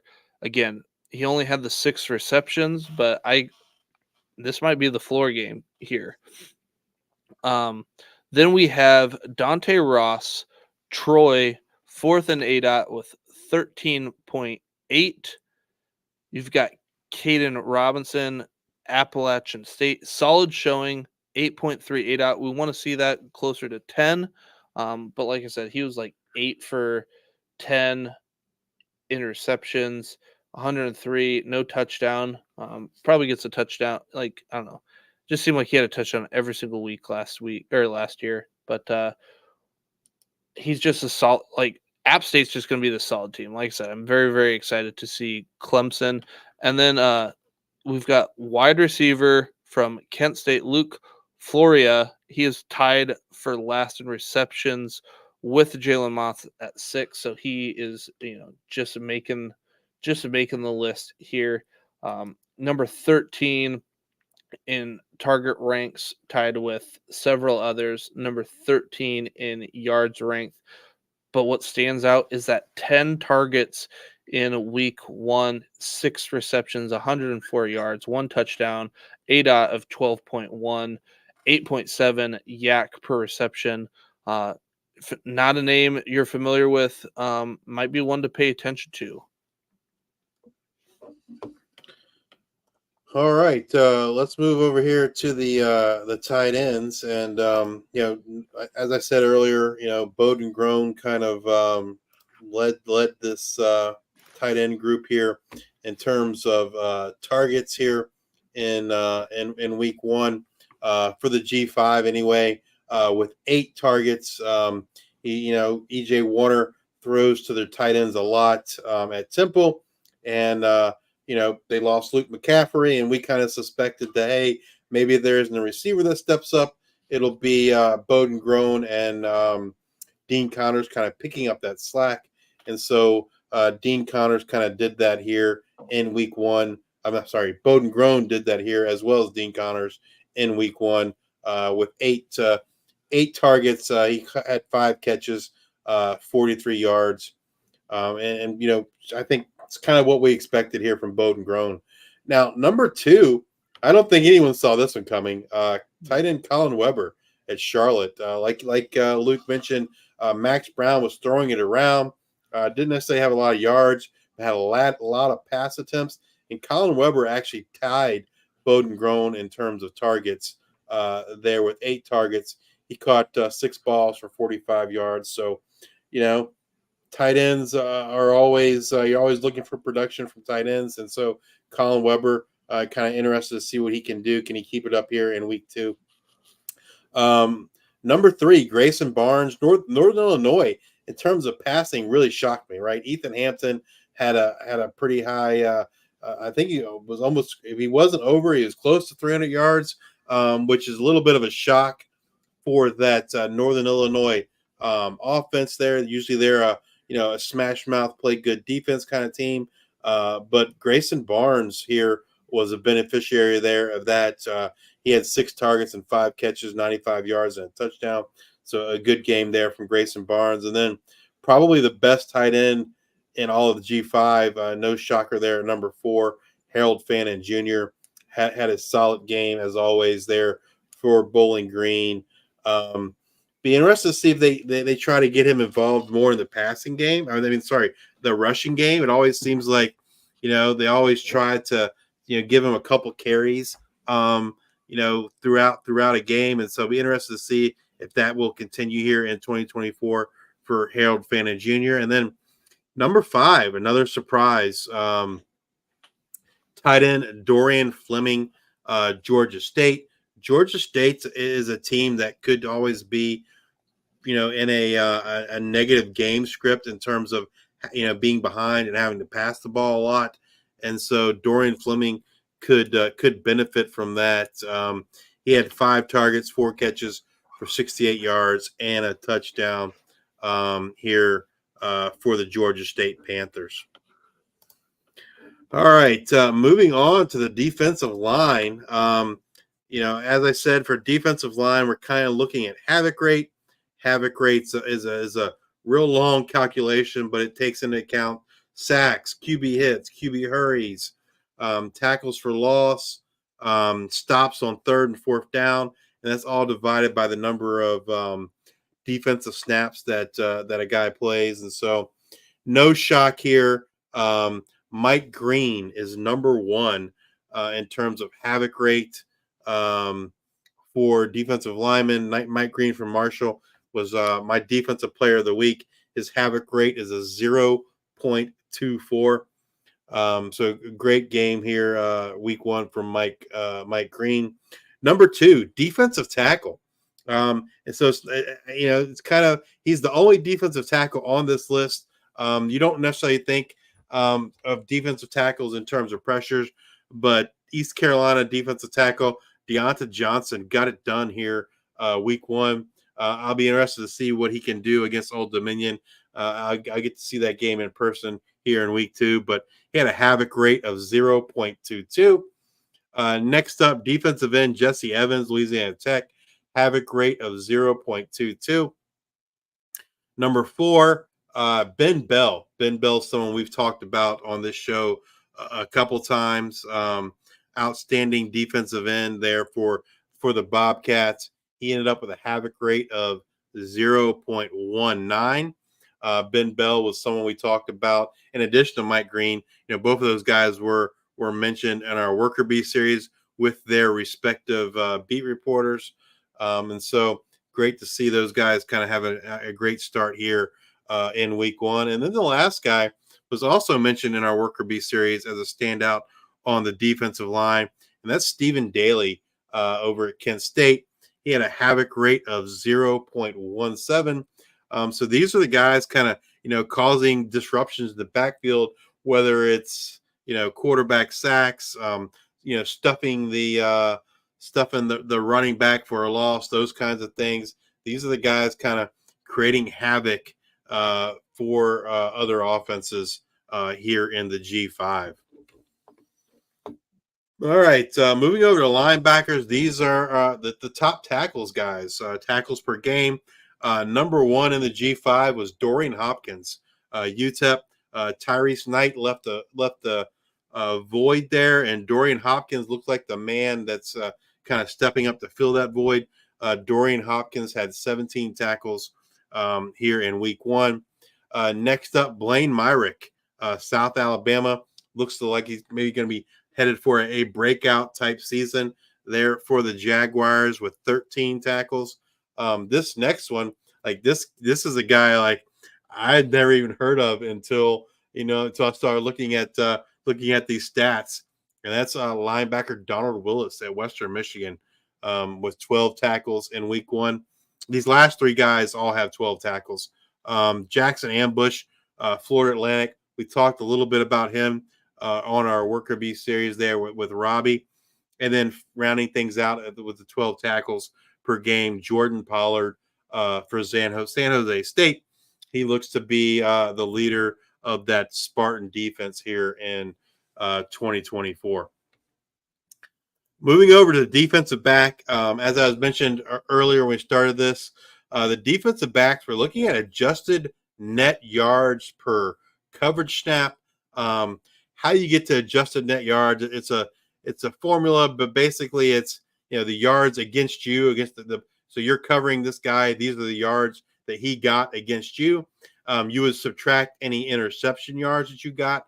Also touchdowns against you minus your interceptions and targets as well, all divided by minus your pass defenses and then divided by coverage snaps. So this is really kind of looking at like who are some of the best of the best in terms of coverage for defensive backs. And first up is a safety, actually. Evan Jackson there for North Texas. If you recall earlier, I said, anything around 3 was a really, really great number if you're trying to compare it to like NFL. Well, Evan Jackson had a 3.8 in week 1. So that's an outstanding number there in terms of adjusted net yards against. Cornerback Cam Chadwick from UConn, number 2. He was also above 3 at 3.2. So, we're seeing some outstanding coverage skills from these two guys. Number 3, Sean Fresh, Rice at 2.9. Number 4, Roman Parody from the Ohio Bobcats at 2.8. And number 5, a brand new team to FBS. This guy is a true freshman. Safety Isaac Paul, Kennesaw State, had an outstanding game week 1, and he comes in with a 2.7. So you remember I said 3 is considered really good. Well, all 5 of these guys were either above or really, really close to 3. So look out. We'll see how this kind of plays out for the season. But kudos to these 5 guys for their coverage skills here in week 1 of the 2024 season. All right. So that's kind of do it for like our what I would characterize our general college football talk. Now we are specifically going to be talking college fantasy football. And we're going to kind of get into our waiver wire picks from week 1.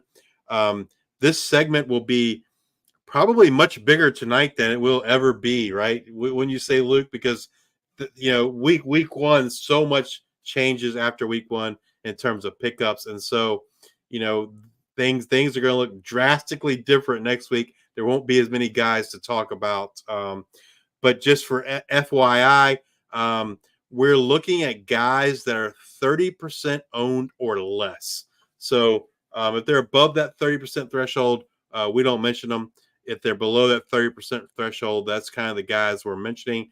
And, first up is going to be the quarterbacks. We're going to go quarterbacks, running backs, wide receivers, and tight ends.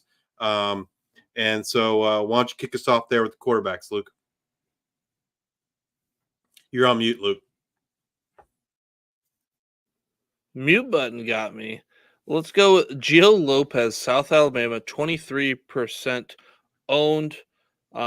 He had 49 attempts in week 1, 432 yards passing, 3 touchdowns. Great performance. We talked about him previously in the 20 for 20 group. Another guy that we talked about in the 2020. I was just saying 20 group. One thing with Lopez. I mean, I was kind of shocked when I was putting this together that he wasn't over the 30% threshold.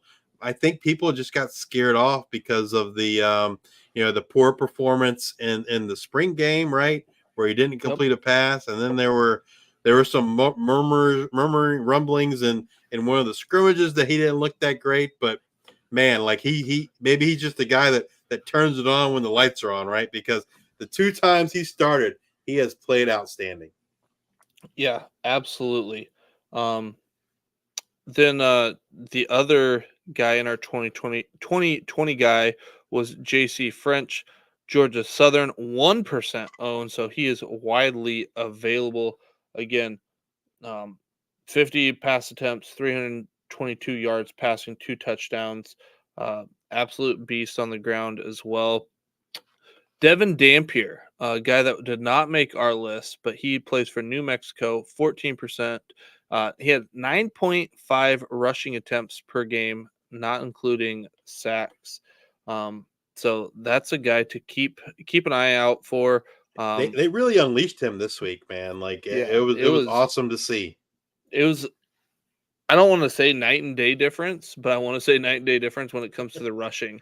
And this Yeah, was it kind of was. what Yes. when I wrote some stuff for fan tracks and whatnot, talking about Dampier being a dark horse candidate for, like, John Lobb does these 24 top quarterbacks, and this guy being outside his top 24 wasn't even ranked. This is kind of what I had in mind with a Bronco Mendenhall type quarterback. But yeah, then we've got 1% owned Owen McCowan. Again, I think maybe what kept people off was not knowing if he had the job or not, and then, hey, how would they look? And they look pretty good. Kirk Francis is another guy, 0% owned. Tulsa, like I said, the future looks bright for Tulsa. 299 yards passing, 4 touchdowns. That Tulsa offense was humming, and yeah, I like we've said many times, we expect big things from them here in 2024. And then we've got Ethan Vasco, 19 attempts, but he had 12 completions for 249 yards. Coastal Carolina, 15% owned. And then Joey Labas, Central Michigan, 0% owned, probably because, no one knew who's going to win the job. Maybe thought it was going to be the other quarterback. Again, mentioned, why am I losing his name? It's right there on the tip of my tongue. Bert Emanuel Jr. Yeah. So, looks like Joey might have this job. Did not threw 24 times for 342 yards, 3 touchdowns. Then we've got 2 guys that we mentioned in our G5, 20 for 20 in Jake Garcia, East Carolina, 0% owned. Ben Woldridge, Louisiana, 0% owned. Don't need to elaborate too much on them, as we talked about them in our 20 for 20 section. And then another guy, 0% owned. Hunter Watson, Sam Houston, probably not owned because people didn't listen to our Worker Bee series where I've been touting him, mentioning him a lot. And yeah, he gets the start there over the other Central Michigan transfer comes in, which I actually dug it a little bit into him. He's actually from my hometown, Ankeny, Iowa. Not Hunter Watson, but again, we're running late and I am blanking on names, but the guy that went over there that Chase Bauer. Jace Bauer, actually from Ankeny, Iowa, where I am originally from. So how about that? I went to my high school. Yeah, Hunter Watson, a name to know for Sam Houston going forward. Justice, you want to take us through the running backs? Yeah, I mean the running back landscape is always super thin, and so I'm just going to preface this here now. Pretty much, this is what we did last year, and it's pretty much what we're going to do this year. When guys have dual eligibility, running back and receiver, we're going to mention them with the running backs because there's plenty of receivers to talk about. Running backs gets really thin and really quick, and so those dual eligibility guys, running back / receivers, we're going to be mentioning them here with the running backs. First up, Anthony Tyus, 0% owned on Fantrax. He is going to be a extremely popular waiver wire ad this week. For me personally, I'm steering clear because I think folks are gonna. Most of my leagues are you got to spend money, you got a budget, and I think folks are going to go nuts for Tyus, and I'm not going to be willing to spend the amount of money it's going to require to win him, and so I'll be using my funds elsewhere. Would you running backs? Would you say like 30% of your budget absolutely tops that you'd be willing to go for Anthony Tyus, or is that way too I wouldn't high? even go that high, personally. I mean, because somebody's going to go crazy, and so Well, I really but like, what's like if you were to put a waiver wire bid on him and you were to win him, like, what's the most amount of money that you would want to spend in your budget? um Because like running back is super thin, so like I it would is say like super if thin. I mean, like I I could would say see if somebody wants, I could see 30%. I guess I probably wouldn't do that, but I don't think it's unreasonable. But somebody's probably going to spend 60%, yeah, 50%. And absolutely. yeah, it's way more than I would be willing to spend. But somebody's going to do it. I guarantee you. Next up, this one. This is probably more of a dynasty play or a potential injury to Ashton Jeanty. But Sire Gaines had an outstanding, he's a true freshman. He's been getting hyped up all off season, spring camp, fall camp. Um, and he looked good when he got his opportunities this past week. I will say this though, Breezy Dubar did not play. He's still recovering from an injury. And so I don't, if you're going after Sire Gaines, you got to be doing that for a future, right? You got to be in a dynasty league. That's got to be a future play, because if something were to happen to Ashton Jeanty, I don't know that you should not expect the same kind of production from Gaines, but it's probably going to be both Gaines and Dubar once Breezy Dubar gets back there for the Boise State Broncos. Next up, Floyd Chalk, 10% owned. He's the second highest on this list. But yeah, I mean, I personally would probably be more comfortable spending more money on Floyd Chalk than Tyus, just because I feel like Floyd Chalk's probably a safer bet. Um, Tyus probably has the ceiling though, so I don't know. I guess depends on what you're looking for. But Floyd Chalk looked good there in week one. We talked about him numerous times tonight. Next up, this one is another kind of like Sire Gaines. It'll come with a warning label, if you will. That's Miles Bailey, Central Michigan, 0% owned. Had a great week one. But it should be noted, as we mentioned in our news and notes section, that Marion Lukes was out, did not play. And I expect both of these guys to get a lot of run, get a lot of carries here for the Central Michigan Chippewas. And so, I don't know that I would be going after Miles Bailey unless we heard, not aggressively anyway, unless for some reason we heard that Marion Lukes was going to be out for an extended period of time, which we have not heard to this point. And then the guy that's the highest owned of the running backs we're going to talk about, and he's really a receiver. He's actually a receiver on the roster. He's a starting receiver on the team. But in Fantrax, he has dual eligibility, running back and receiver. So we're going to talk about him here, and that's Trayon Sibley for Liberty.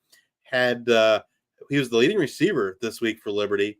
And so, if you're in a PPR league, these running backs / receivers, they can prove valuable. If you're in a PPR league, where you're getting 1 point per reception, and then their versatility, right? Because you can play them at running back or receiver, and so it kind of helps in terms of managing roster spots.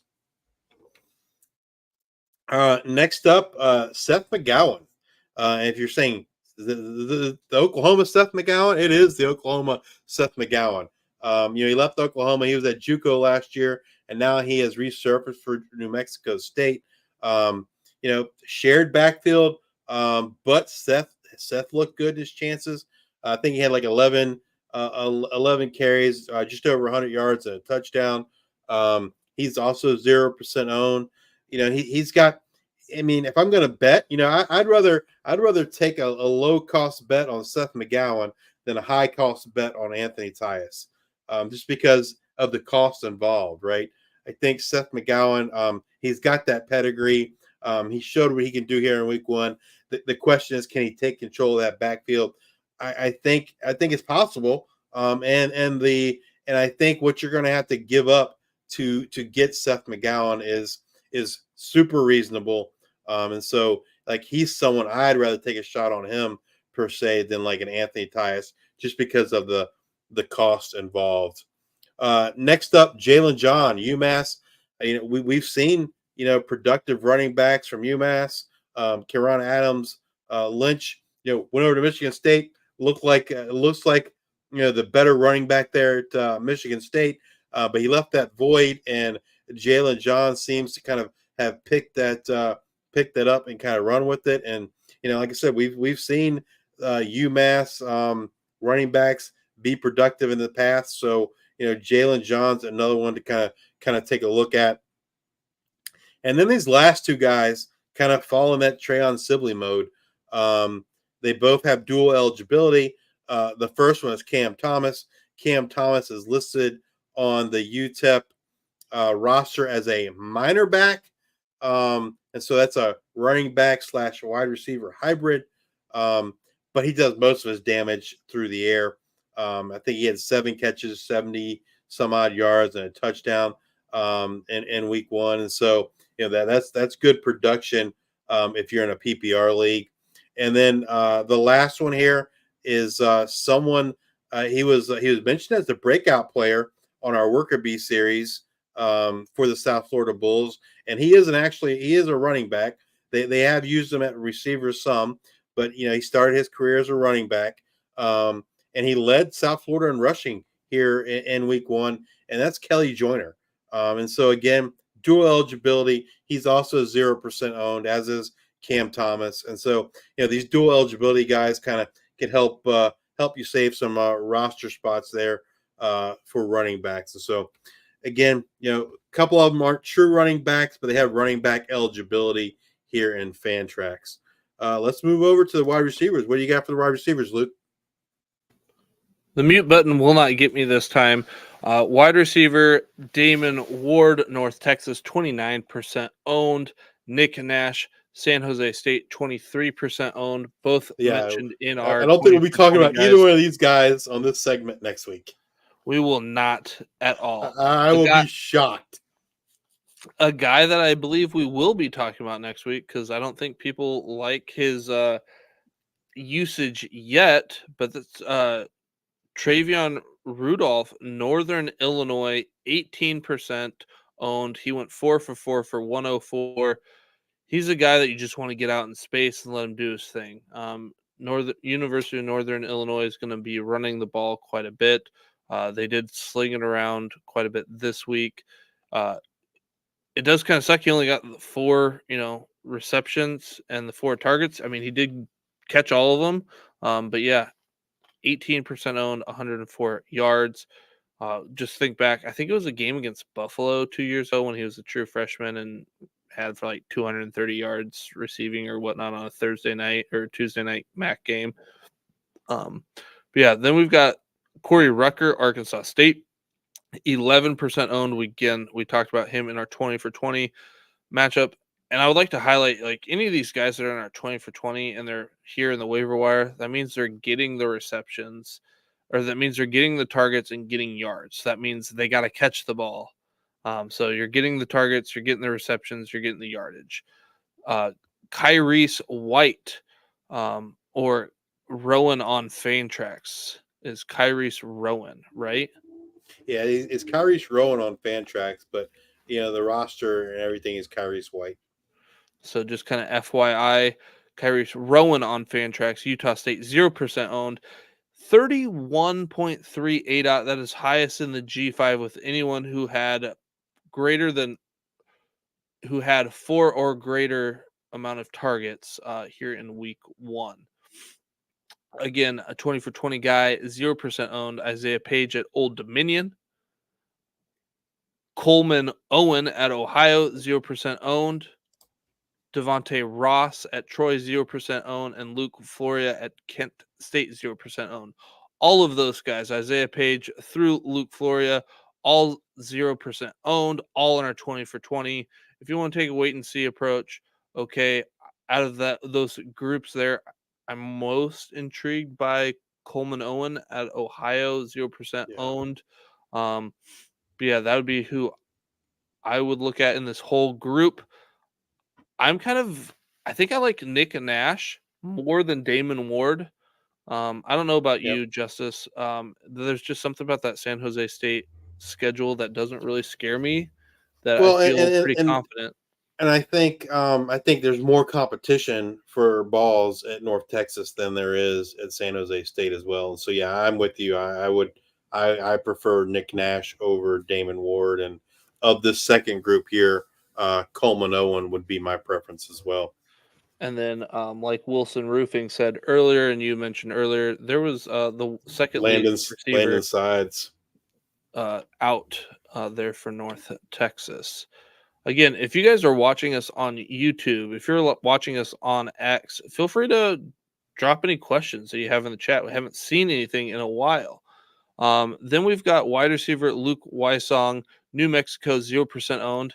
I fully anticipate he will be on the verge of not being talked about next week or not being able to be talked about. The only thing that makes me think that we will talk about him next week is they have a bye They have a this week bye, yeah. before going to Auburn, I believe. So he was just on the outside of the 2020 list, averaging 9 targets per game and 112 yards with an ADOT of 11.3. So a lot of things to like there for Luke Wysong. But again, if you're picking him up this week, then you've got a bye, then you've got Auburn. We'll see. Maybe it would be fine. He's going to be the wide receiver one there. He was the breakout in our Worker Bee series. But he's at 0% owned, so he is available. But again, if you're in a season-long league, and I think he's a senior, right? So it's just for this year, and you've got No, I think Wysong is not. I think well, he might be he might be in terms of education, but I think in terms of eligibility, I think he has another year after this year. another. So that's just like something to monitor. You might be wasting 2 weeks, at least one, because he's got to buy. So, Justice, what do we have for tight ends? So tight ends is always very, very bleak in terms of fantasy. We do have 5 guys listed here, but I will tell you, Grayson Barnes is like he's the shining star of this group, and he's the only one that is double digit owned. He's owned in 14% of leagues, but he is the shining star. As I mentioned, he had 95 yards there in week 1, and the rest of these guys, like they don't really excite me in terms of wanting to go add them anywhere. But if Grayson Barnes is available, he is the one that I would go out and add. The rest of these guys are probably going to be more of a wait and see approach, unless I'm super desperate for a tight end. Did you have anything to add there on Barnes? Barnes just had 10.66 ADOT, so that's kind of like what we like to see for our number one wide receivers. So that's perfect. Like you said, 5 of 6, 5 receptions on 6 targets for 95 yards there in week 1. Also joining Barnes here, we have Desirio Riles, East Carolina, 0% owned. He put up a big score, but off the top of my head, I want to say it was like 2 catches for like 40 yards maybe, and both of those were touchdowns. And so that's not sustainable production, right? But maybe he will get things done there for the Pirates with Jake Garcia.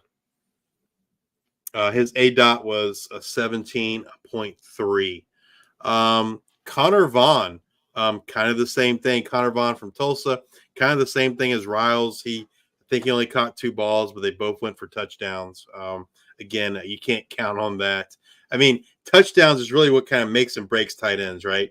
And so, it's nice to see them get 2 touchdowns, but I don't want to see 2 catches and 2 touchdowns out of my tight ends, because you can't rely on that on a week-to-week basis.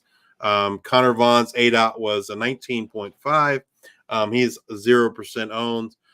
Dorian Fleming, we talked about him in our 2020 segment. He is 0% owned. He caught 5 of 6 targets. And then Eli Wilson. If I had to pick someone after Grayson Barnes, Eli Wilson's probably the one that would interest me the most.